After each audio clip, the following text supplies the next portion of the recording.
Somewhere, in the space between heartbeats, I hear the echo of a child's laughter. Not haunted, not fractured, just waiting to be born into the life we've finally chosen to build together. Sophia is coming home. The right way this time. The only way that matters, through love, through choice, through the patient work of two people who learned that running from love only leads you back to where you started. But now we're ready. Now we're whole. Now we can finally begin. The photograph shouldn't have existed. I found it tucked between lesson plans for tomorrow's third-grade science unit, its edges yellowed despite being printed on modern photo paper.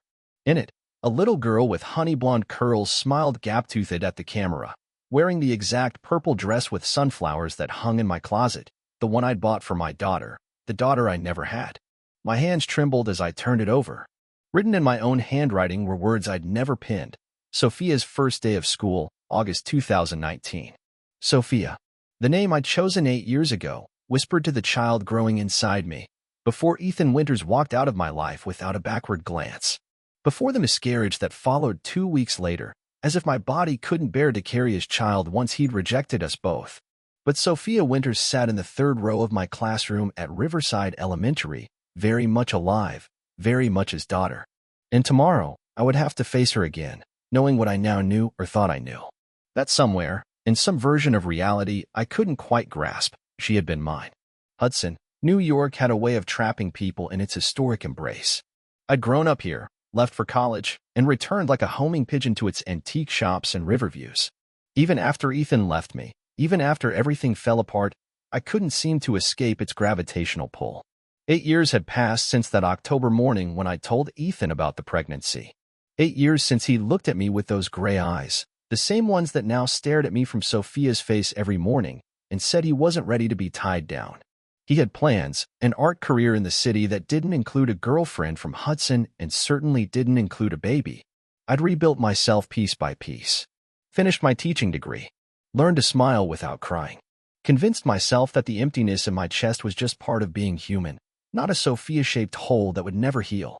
Then she walked into my classroom on the first day of school. "Good morning, class.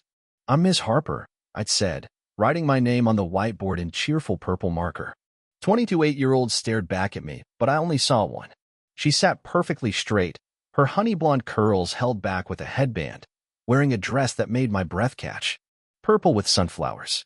The exact pattern I'd seen in a shop window 8 years ago and bought on impulse, telling myself it was for someday, for the daughter I'd have when the time was right. "Let's go around and introduce ourselves," I managed, my voice steady despite the earthquake in my chest. When it was her turn, she stood with the poise of a much older child.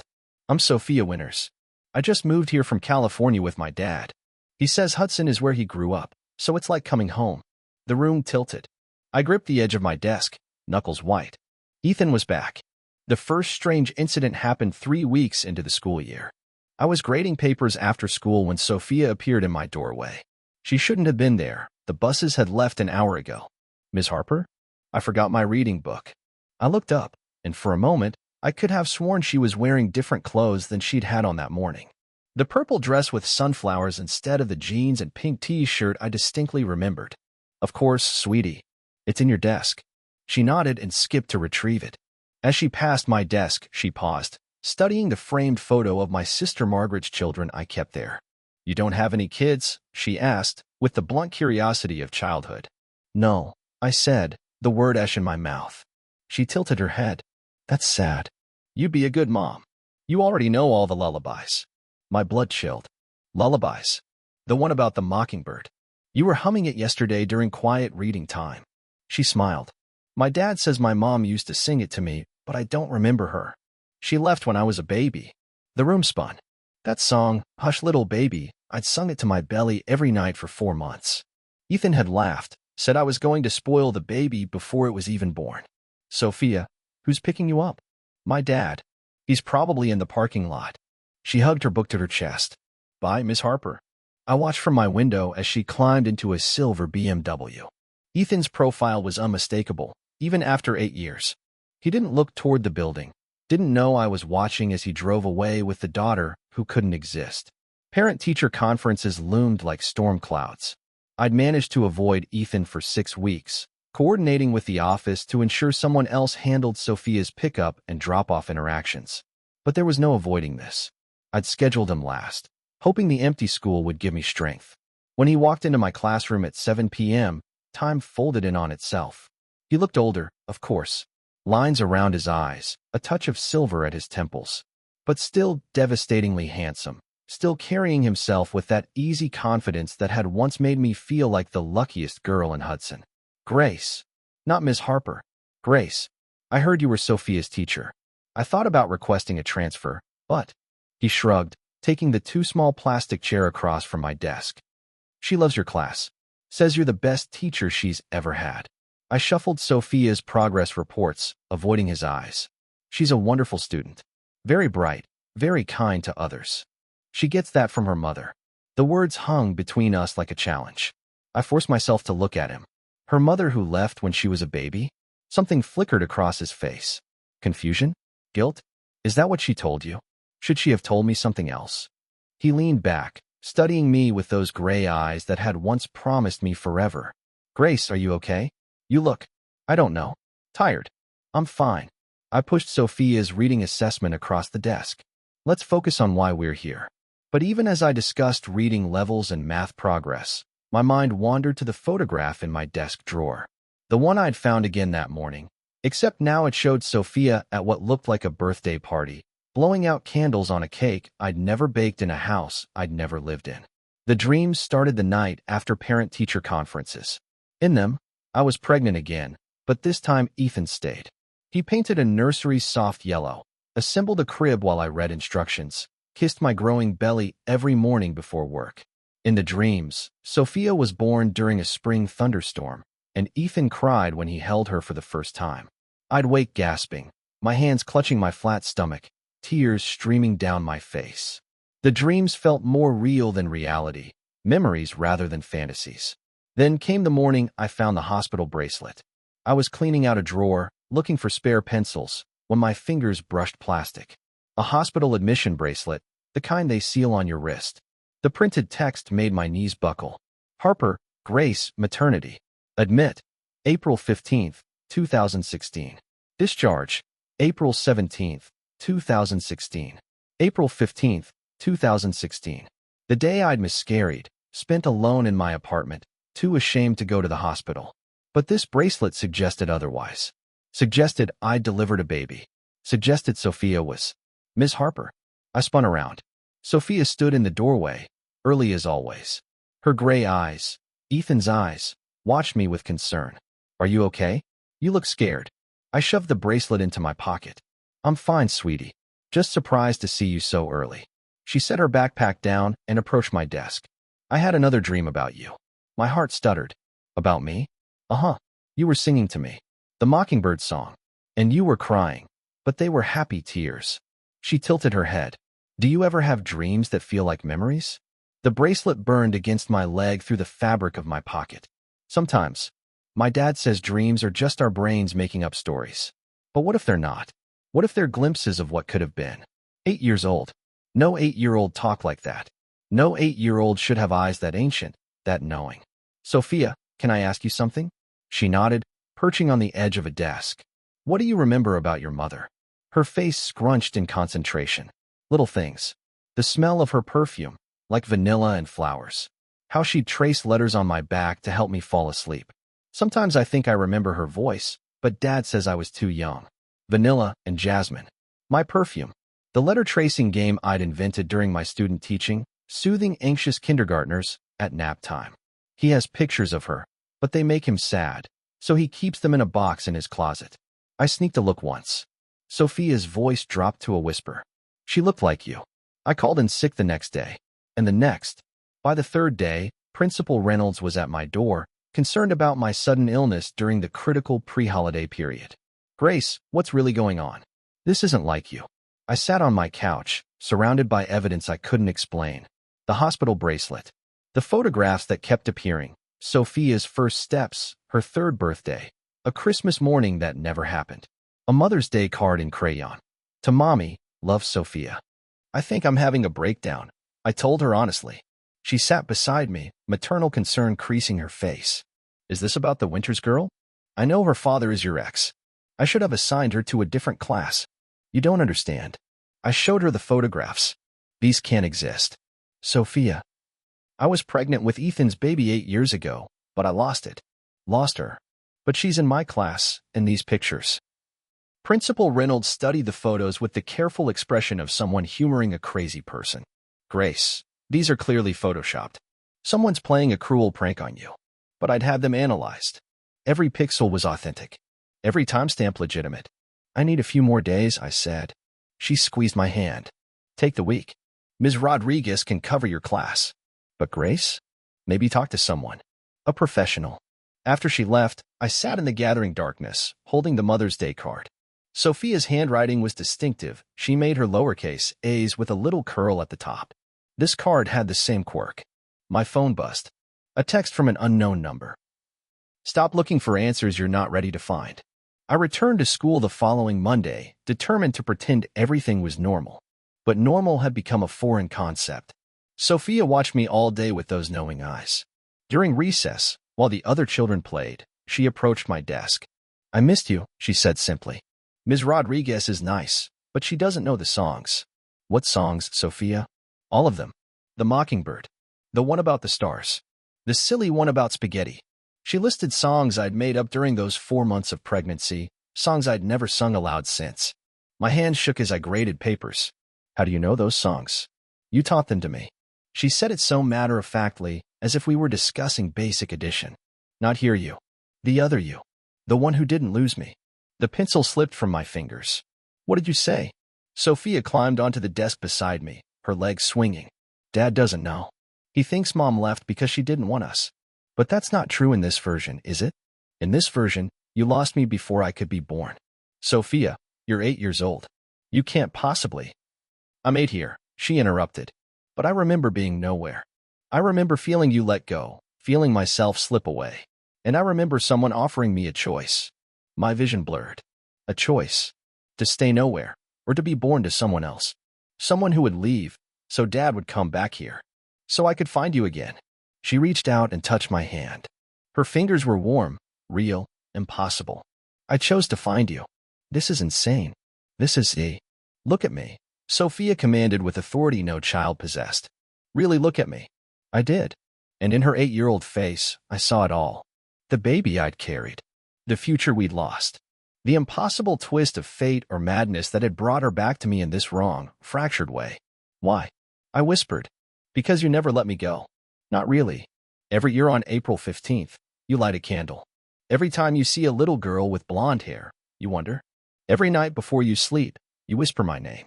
Tears rolled down her cherubic cheeks. I heard you. All of it. And I wanted to come home. Ethan arrived within minutes of my call, bursting into the empty classroom with panic etched on his face. What's wrong? The office said it was an emergency with Sophia. He stopped short, seeing his daughter sitting calmly on my desk, holding my hand. Dad, Sophia said. It's time to tell the truth. He looked between us, confusion giving way to something else. Fear? Recognition? Sophia, sweetheart, why don't you go read in the library corner while I talk to Ms. Harper? No. She squeezed my hand tighter. I'm tired of everyone pretending. Tell her about Mom. Tell her what really happened. Ethan sank into a tiny chair, his face gray. Sophia, we've talked about this. Your mother left when lie. Sophia's voice cut like glass. Mom died. She died giving birth to me. And you ran away because you couldn't stand to look at me. The room tilted. I gripped the desk, staring at Ethan. What is she talking about? He buried his face in his hands. California. We moved to California. My girlfriend there. She died in childbirth. Sophia survived, but I couldn't handle it. Couldn't look at her without seeing Olivia die. So I came home. Brought Sophia back to where everything started. Olivia, I repeated numbly. Dad. Sophia's voice was gentle now. Look at me. Ethan raised his head, and I watched the blood drain from his face as he truly looked at his daughter for perhaps the first time. Saw what I saw. The familiar curl of her smile. The way she tilted her head when thinking. The gestures that were mine, not Olivia's. That's impossible, he breathed. Is it? Sophia asked. You left Grace when she was pregnant. 2 weeks later, she lost the baby. A baby girl she'd already named Sophia. The same week, across the country, Olivia gave birth to me. Explain that timing, Dad. Coincidence, Ethan said, but his voice shook. Sophia pulled something from her pocket. A photograph I'd never seen. It showed Ethan with a woman, pretty, dark-haired, nothing like me. She was heavily pregnant, smiling at the camera. "This is the only picture you have of her," Sophia said. "But look closer." We leaned in. The woman's face seemed to shimmer, shift. For just a moment, I could swear I saw my own features superimposed over hers. "Sometimes I remember her as Olivia," Sophia whispered. "Sometimes as Grace. Sometimes I think they're the same person, just in different stories. Different choices." Ethan stumbled to his feet. "This is insane. You're 8 years old. You can't. You don't." "I dream about the life where you stayed," Sophia continued relentlessly. "Where you painted the nursery yellow. Where you cried when I was born. Where Grace, lived to raise me." I couldn't breathe. The classroom walls seemed to pulse, reality bending at the edges. "But that's not this life," Sophia said sadly. "In this life, you ran. She lost me. I was born to someone else. And now here we are, all of us broken in different ways." "Sophia," I managed. "What are you?" She smiled, and for a moment she was ancient, timeless. "I'm your daughter. I'm his daughter. I'm the daughter of a woman who died bringing me into the world. I'm all of these things and none of them. I'm the choice unmade and the path not taken." "What do you want?" Ethan asked hoarsely. "I want my mother," Sophia said simply. "In whatever form I can have her." The days that followed passed in a haze. Ethan pulled Sophia from school, claiming a family emergency. I continued teaching, but my heart wasn't in it. How could I focus on multiplication tables when reality itself had become negotiable? 2 weeks before winter break, Ethan appeared at my apartment door. He looked haggard, aged a decade in days. "She won't eat," he said without preamble. "Barely sleeps. Just sits by her window, watching for you." I let him in, noting how he hesitated at the threshold, the same spot where he'd told me he was leaving 8 years ago. "I've been researching," he continued, pacing my small living room. "Quantum physics, parallel universes, reincarnation. Everything sounds insane, but not as insane as what's happening." "What do you believe?" I asked. He stopped pacing, met my eyes. "I think we broke something. 8 years ago. When I left, when you lost her, I think we created a fracture. And somehow, Sophia exists in that break. Neither fully here nor there." "That's impossible." "Is it? You've seen the photographs. The ones that shouldn't exist. Sophia knows things she can't know. And Grace." His voice broke. "Olivia looked nothing like you. Nothing. But in every memory I have of her now, she has your eyes." I thought of my dreams, how they'd been changing. In them now, I was in California, dying in a hospital bed, begging Ethan to love our daughter. I was Olivia, but I was still me. "What do we do?" I whispered. "I don't know. But Sophia, she's fading. Every day, she's a little less solid. A little less here." He pulled out his phone, showed me a recent photo. Sophia smiled at the camera, but she seemed translucent around the edges, like a double exposure. "She's choosing," I said, understanding flooding through me. "She can't exist in both stories. She has to choose." We went to her together. Ethan drove while I sat frozen in the passenger seat, watching familiar streets pass by. The house he'd rented was modest, nothing like the grand plans he'd once shared. Sophia was in her room, sitting by the window as he'd said. She turned when we entered, and her smile was radiant. "You came," she said to me. Of course I came. I knelt beside her chair, taking her small hands in mine. They felt insubstantial, like holding mist. "I'm tired," she admitted. "It's hard, being between. Remembering 2 lives. Loving 2 mothers who are one." Ethan stood in the doorway, tears streaming down his face. "Sophia, sweetheart, what can we do? How do we fix this?" She looked between us with those impossible gray eyes. "You can't fix it. But you can choose." "Choose what?" I asked. "Choose to let me go. Or choose to start over."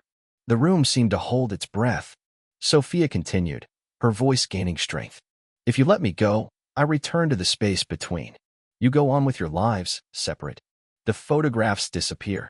The memories fade. I become what I always was here, the baby you lost, Grace. The daughter who never was." "And if we start over?" Ethan asked hoarsely. Sophia's smile was sad and sweet. "Then you have to forgive. Both of you. You have to choose each other again, knowing what you know. And maybe, if you choose love over fear this time, there's room for me to exist properly.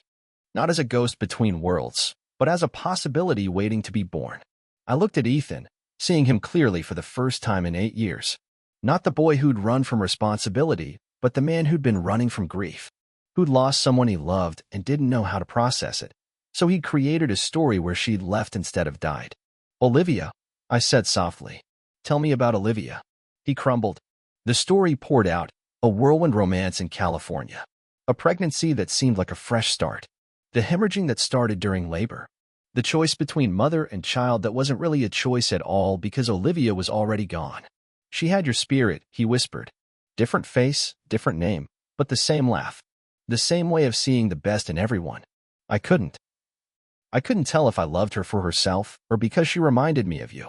And then she was gone, and Sophia looked so much like you, and I couldn't. So you ran, I finished. Back to where it all started. I thought I was going crazy, seeing you and my daughter, hearing your voice when she laughed. And then she started saying things, knowing things. Sophia squeezed our hands. The universe is bigger than we think. Love is stronger than we know. Sometimes, when something is meant to be, it finds a way. Even if that way is impossible. We sat with her through the night. As dawn broke, Sophia grew more translucent, her edges blurring like watercolors in rain. Tell me about the other life, I asked, needing to understand before she faded completely. The one where you stayed. Sophia's smile was ethereal. You named me Sophia Grace Winters. Dad called me Soph when you weren't around, said it sounded like a cool artist name. You painted my toenails pink when I was 3, and I spilled the whole bottle on your white carpet. You didn't get mad. You just laughed and said we'd call it abstract art. Ethan made a choked sound. The California house had white carpet. Olivia was so careful with it. Because she was you, Sophia said gently. Different faces, same soul. The universe trying to correct what went wrong. I thought of all the strange coincidences, the impossible alignments. How long have you known? Always. But knowing and understanding aren't the same thing. I spent years thinking I was crazy, seeing 2 mothers in my dreams. Hearing lullabies in languages Olivia didn't speak, but you did. Remembering a yellow nursery in a house Dad swore we'd never lived in. She turned to Ethan. Do you remember the day I drew our family at school? I was 5. I drew 3 people, but I gave Mommy 2 faces. You got so upset. You said Mommy only had 1 face and I was confused. I remember, he whispered. I wasn't confused. I was trying to show you what I saw. What I've always seen. Sophia's form flickered like a candle in wind. But you weren't ready. Neither of you were ready. The room filled with a strange electricity, the air itself seeming to thicken with possibility and loss. Before I go, Sophia said softly, I need to show you something. She led us to her closet, her translucent hand barely managing to turn the doorknob. Inside, hidden behind winter coats and forgotten toys, was a box. My breath caught.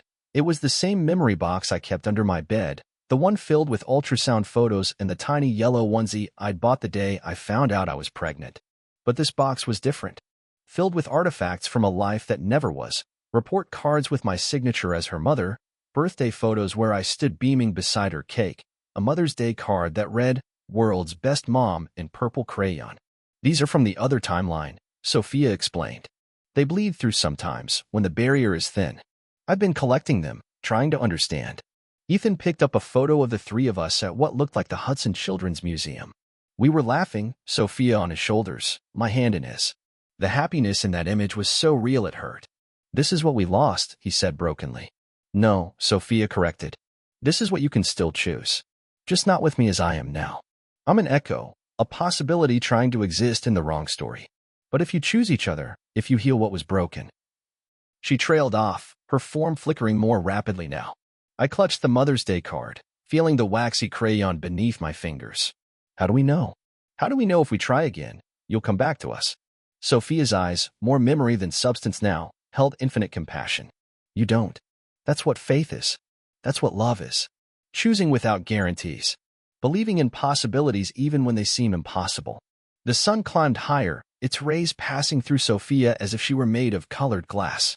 In the light, I could see both versions of her. The daughter who was, the daughter who might be. It's time, she said simply. No. I pulled her against me, trying to hold on to something that was already more memory than substance. I just found you. I can't lose you again. You never lost me, she whispered against my hair. And you never will. I'll be in every sunrise. Every flower. Every moment you choose love over fear. Ethan wrapped his arms around both of us, and for a moment, we were a family, fractured, impossible, but real. What do we do? He asked. How do we choose you? Sophia pulled back, looking at us with eyes that held universes. You start by forgiving. You start by admitting the truth that you never stopped loving each other. That you ran because you were scared, and you let me go because you thought you had to. But love doesn't end with loss. It just changes form. The sun crept across the floor, illuminating motes of dust that danced like possibilities. If we choose each other, I said slowly, if we try again. Then maybe there's room for me, Sophia finished. Not as the daughter caught between worlds, but as the daughter yet to be. The choice you make together, not apart. She stood, wobbling slightly as her form struggled to maintain cohesion. From her pocket, she pulled one last photograph, but this one was blank, waiting. This is for the future, she said, pressing it into my hands. For the day when I'm not a ghost between worlds, but your daughter, whole and real and here. The photograph felt warm in my palm, pulsing with potential. Ethan met my eyes. 8 years of pain, of might-have-beens, of roads not taken, but also 8 years of growth, of becoming who we were meant to be. Grace, he said, I'm sorry. For everything. For running. For being too scared to stay. For taking 8 years to find my way back. I'm sorry, too, I whispered. For not fighting harder. For letting you go. For believing I had to bear the loss alone. Sophia smiled, and I could see through her now, see the wall behind her, the dawn light passing through her like she was made of glass. But in her fading features, I saw something else, hope. That's a start, she said. Remember me. Not as the ghost I am now, but as the promise I represent. The second chance. The choice to love after loss. Her hand touched my stomach, gossamer light. When the time comes, you'll know.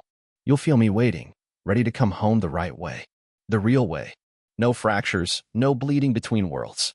Just your daughter, born from love instead of loss. Sophia, Ethan choked out. My baby girl. Always, she whispered. In every timeline, in every possibility. Always your daughter. Always coming home. The morning light intensified, filling the room with gold. Sophia's form began to sparkle, breaking apart into countless points of light like dandelion seeds in wind. Choose love, she said, her voice coming from everywhere and nowhere. Choose each other. Choose me. And then she was gone, leaving only the warmth of sunrise and the blank photograph clutched in my trembling hands. The silence that followed was deafening. Ethan and I sat in Sophia's empty room, surrounded by the ordinary artifacts of childhood toys, books, clothes that suddenly seemed like relics from another world. The box of impossible photographs had vanished with her, leaving only the blank one in my hand. Did that really happen? Ethan's voice was hoarse. I touched the blank photograph. It was still warm, still real. I think so.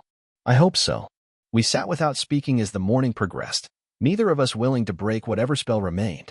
Finally, Ethan stood, walked to Sophia's desk, and picked up a drawing she'd made in my class, a family portrait of 3 stick figures holding hands under a rainbow. She knew, he said. Even before we did, she knew what needed to happen. I studied the drawing. The child figure stood between 2 adults, but unlike typical children's art, she'd drawn herself slightly transparent, with dotted lines instead of solid ones. How had I not noticed before? Ethan, I said carefully. What happens now?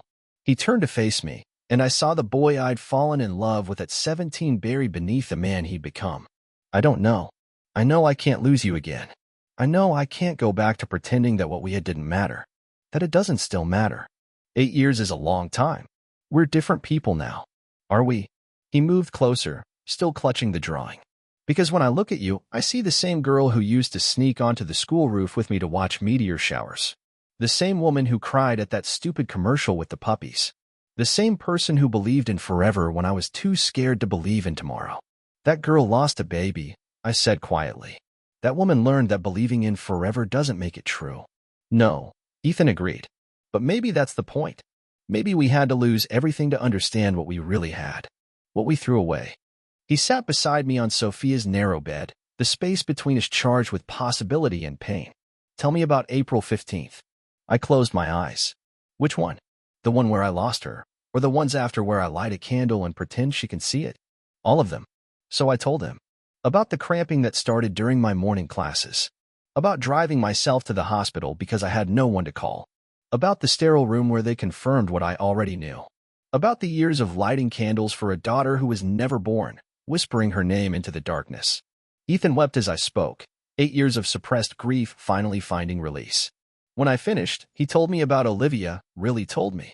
How he'd met her at an art opening, how her laugh had made him homesick for something he couldn't name, how she died calling for her mother, and how he'd realized too late that she'd been calling for someone named Grace. I thought I was going insane, he admitted.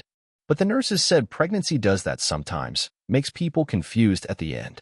I never questioned it until Sophia started saying things, knowing things. The pieces of an impossible puzzle clicking into place. Ethan, I said slowly, what if Sophia was right? What if Olivia and I were connected somehow? The same soul trying to give you the daughter you were meant to have? He laughed bitterly. That's insane. Is it more insane than what we just witnessed? Our daughter dissolving into light? The photographs that shouldn't exist? The fact that she knew songs I only sang to my belly. He had no answer for that. The blank photograph grew warmer in my hand, and for a moment, I thought I saw something flicker across its surface, the ghost of an image not yet formed. We have a choice, I said. We can walk away from this, pretend it was some shared delusion, go back to our separate lives. Or we can choose to believe, choose each other, choose the possibility that love is stronger than loss, that some things are meant to be even if they take impossible paths to get there. Ethan took my hand, his fingers trembling. I never stopped loving you. Even with Olivia, even trying to build a new life, you were always there. In the spaces between heartbeats, in the moments before sleep. I ran because I loved you too much and it terrified me. I know, I whispered. I've spent 8 years trying to hate you for leaving. But I couldn't. Because hating you meant hating the part of myself that loved you. And that part never died, no matter how much I wanted it to. Outside Sophia's window, a cardinal landed on the sill, its red feathers bright against the morning sky. It tilted its head, seeming to look directly at us, and I remembered Sophia's words. I'll be in every sunrise, every flower, every moment you choose love over fear. Grace, Ethan said, will you have dinner with me? Not as the kids we were, not as the broken people we became, but as who we are now. Can we try to know each other again? I thought of Sophia, dissolving into light with such hope in her ancient eyes. The daughter who chose to exist in an impossible space just to bring us back together. The love that transcended timelines and logic and loss. Yes, I said. Yes. 1 year later, I stand in a nursery painted soft yellow, one hand on my growing belly, the other holding a photograph. Not one of the impossible images that appeared and vanished like morning mist, but a simple ultrasound. A new beginning. A second chance. Ethan appears in the doorway, carrying paint samples. I thought maybe purple for the accent wall, with sunflowers. I smile, feeling the flutter of movement within. Perfect. We don't talk about Sophia, the Sophia who was and wasn't, who existed in the spaces between choice and chance. Those memories have faded like dreams upon waking, leaving only impressions, gray eyes full of ancient wisdom, a voice singing lullabies that were never sung, the weight of a child who was never born. But sometimes, in quiet moments, I feel her. A presence just beyond sight, waiting patiently. Not the fractured girl caught between worlds, but the possibility of her. The daughter we chose by choosing each other. By choosing forgiveness over fear, love over loss. The blank photograph from that morning sits framed on the nursery dresser. Over the months, an image has slowly appeared, faint at first, then gradually stronger. It shows a baby girl with honey blonde curls and gray eyes, perfect and whole and real. Sophia as she was meant to be. Do you think? Ethan starts, then stops. Yes, I answer, knowing his question. I think she's coming home. He crosses the room, pulls me close, his hand joining mine over our growing child. Outside, the morning light breaks through clouds, painting the nursery in shades of gold and possibility. I hum softly, the Mockingbird song, the one I sang 8 years ago to a different child, in a different story. But the melody remains the same. Love remains the same. And some things, once chosen, can never truly be lost. They just wait, patient as sunrise, for us to be brave enough to choose them again. The baby moves, a definitive kick that makes us both laugh. Strong, real, present in a way that speaks of solid existence, not fractured possibilities. She's strong, Ethan murmurs against my hair. She's ours, I reply. Really, truly ours this time. As if in response, the image in the photograph seems to sharpen, the baby's features becoming clearer. And there, in the corner of the photo that was blank before, new writing appears in a child's careful script. Thank you for choosing love. See you soon. S. We stand together in the yellow nursery, surrounded by the tangible preparations for our daughter's arrival, The crib Ethan assembled without tears this time, the mobile of stars and moons. The rocking chair where I'll sing the Mockingbird song to ears that can truly hear it. This is not a ghost story anymore. This is a love story. A family story. A story of second chances and impossible choices and the courage to believe that some losses are not endings but transformations.